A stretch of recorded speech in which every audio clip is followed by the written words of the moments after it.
In front of you stands Rendlesham Church, the Church of St Gregory the Great, built in the 14th century. It features a square west tower with diagonal stepped buttresses, a porch with a chamber above, and rectilinear windows, which were restored in the 19th century.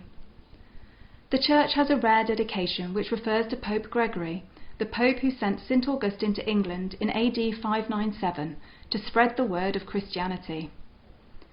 It has been suggested that perhaps the church's dedication may have been inherited from an earlier church. This may be the case, but there is no conclusive evidence of this.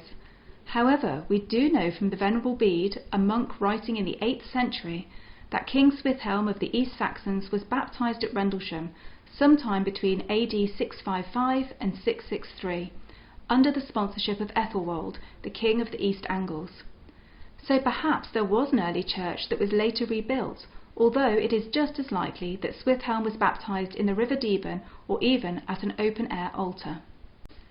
The people living at Rendlesham in the 5th to 8th centuries were buried in cemeteries near the settlement. Cremation was a cultural tradition introduced by settlers from the continent in the early 5th century. By the middle of the 5th century, people were also buried in graves. This mix of burial rites is also found locally nearby at Snape.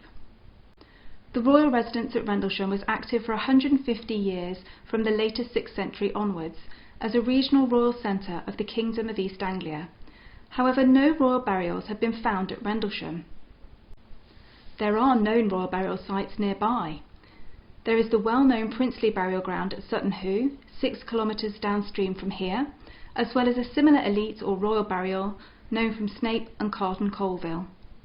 Historical sources also identify Blythburgh as the burial place of King Anna, who was killed in AD 653 or 654, and this is another likely royal centre.